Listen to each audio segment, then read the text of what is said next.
Okay, let's dive in. We're looking today at an empire that's just, well, it's woven into the fabric of India, isn't it? The Tata Group. I mean, Titan, Zudio, Tata Motors, even Starbucks here. Yeah, It's everywhere. it really is. And while those brands are household names, the real power, the kind of central control system, that's Tata Trusts, often quite invisible to the public eye. And that brings us to the critical moment.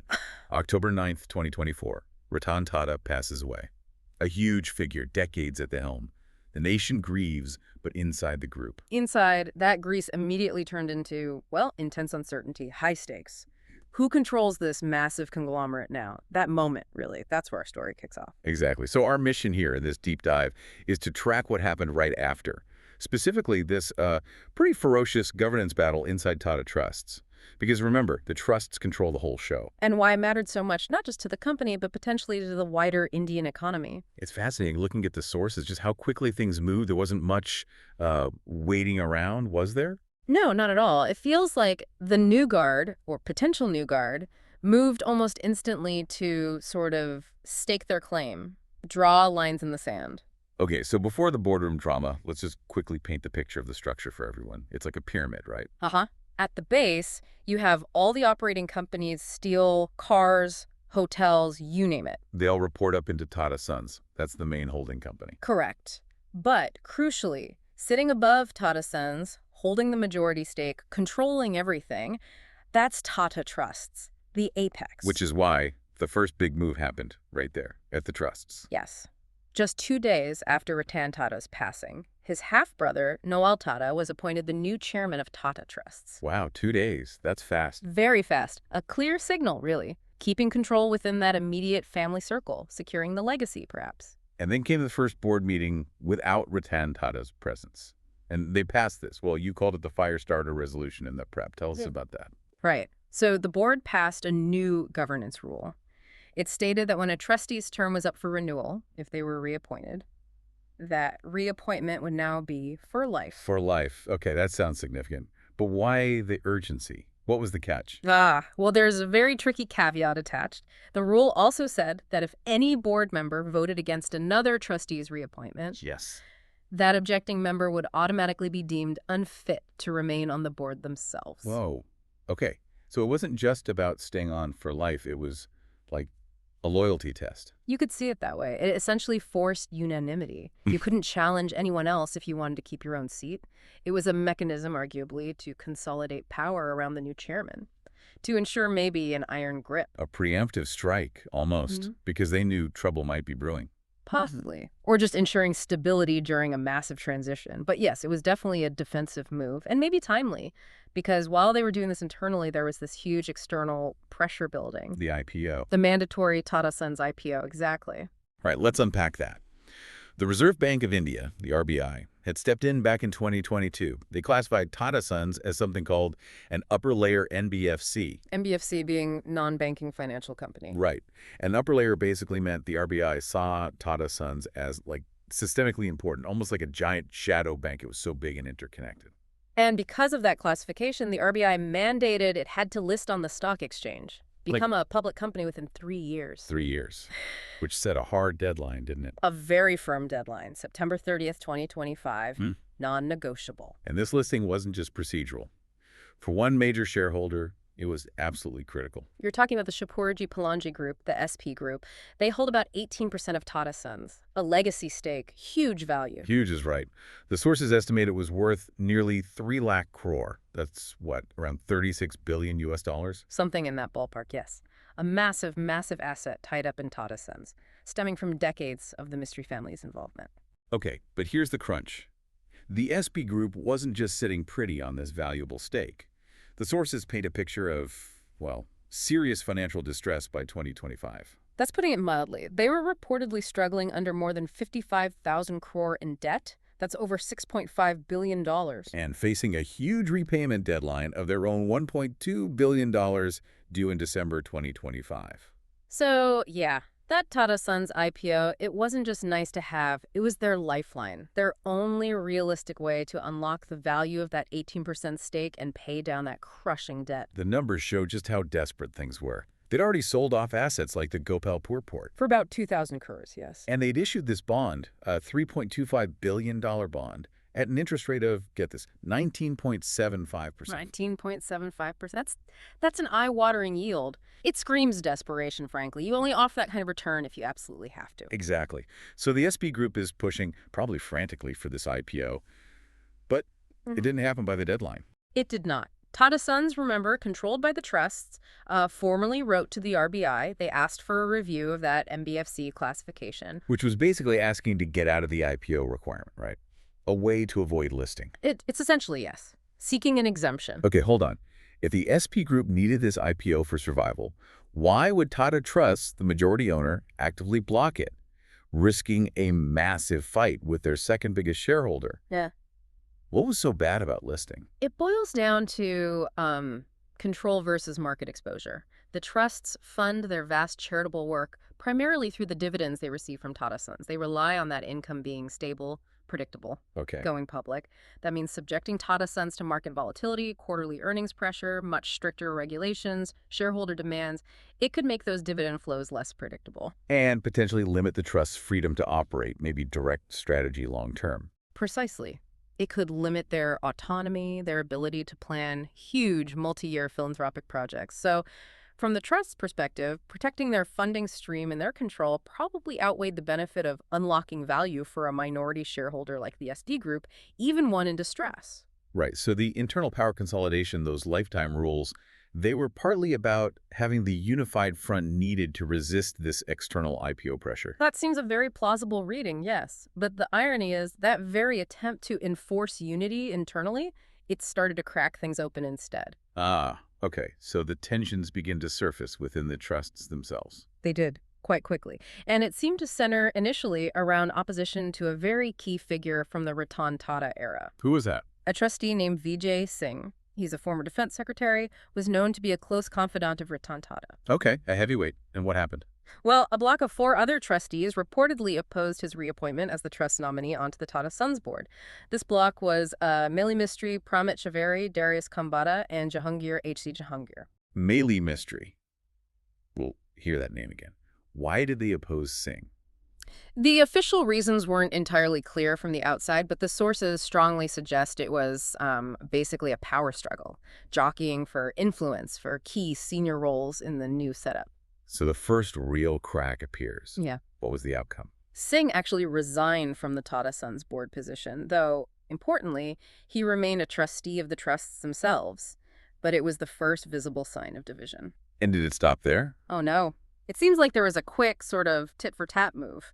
Soon after Singh stepped back from the Sons board role, that same opposition, Block Mistry and the others, tried to get Meli Mistry appointed onto the Tata Sons board. Trying to get their own person in that key spot. Exactly. But this time, the other side, Noel Tata's camp, specifically Noel Tata himself and another influential trustee, Venu Srinivasan, pushed back. And they succeeded. They blocked Mistry's induction onto the Tata Sons board, prevented the opposition from gaining that foothold in the holding company. So by mid-2025, the lines are drawn pretty clearly then. Very clearly. Shockingly so for an institution known for its quiet unity. You essentially had 2 camps. Who was in each? On one side, you had what we can call the Noel Tata camp. Noel Tata, Venu Srinivasan, and Vijay Singh. Still a trustee, remember. And opposing them, the opposition bloc, Meli Mistry, Darius Khambhata, Pramit Chaveri, and Jahangir. 4 against 3. 4 against 3. That's a significant split. For the first time, really, since Ratan Tata's era, the trust looked openly divided. Absolutely, a major fracture. Which brings us to, I suppose, the breaking point. September 2025, the IPO deadline is looming, tensions are high. What happened next? It revolves around Meli Mistry again. Remember, he was also the executor of Ratan Tata's will, adding another layer of complexity. He proposed his own nomination to the Tata Sons board, again. After being blocked before. That seems provocative. Well, given the context, the ongoing governance debate, the split, Noel Tata's side certainly seemed to view it that way, as perhaps self-serving amidst all the tension. So it comes to a vote at the trust's board meeting. Mistry's nomination to the Tata Sons board. Yes, and the vote split right down the middle. 3 votes in favor, 3 votes against. A perfect tie. 3-3. And this is where that earlier rule, the chairman's power, comes in. Precisely. This is where the power consolidated right at the start became absolutely critical. Noel Tata, as chairman, held the casting vote in case of a tie. And he used it. He did. He cast the deciding vote against Meli Mistry's nomination to the Tata Sons board. Wow. Okay.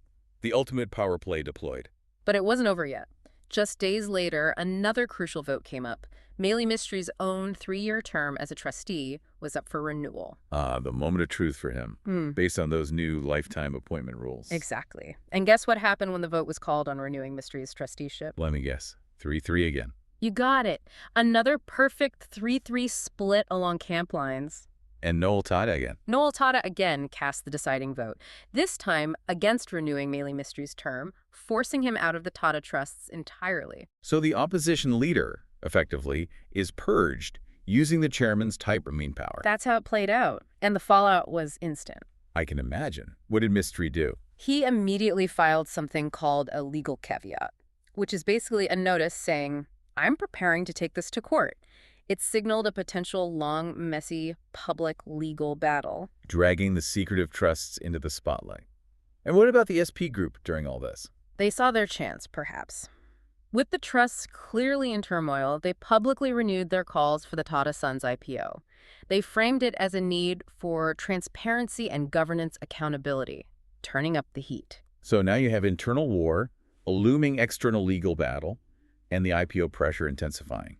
This must have set off alarm bells way beyond Mumbai. Oh, absolutely. This is where the government, in Delhi really starts to pay attention. The Tata Group isn't just any company. It's a symbol. Its stability is linked to confidence in the entire Indian economy.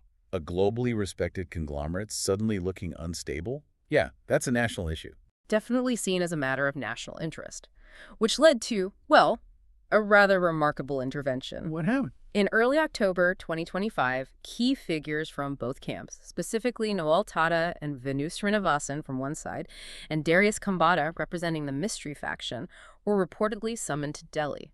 Summoned? By whom? For a closed-door meeting with very senior government figures. Sources mention Home Minister Amit Shah and Finance Minister Nirmala Sitharaman being present. Wow. Top level. What was the message? The message, according to sources, was unambiguous. The country needed stability at the top of the Tata Group. This internal conflict had to end quickly and quietly.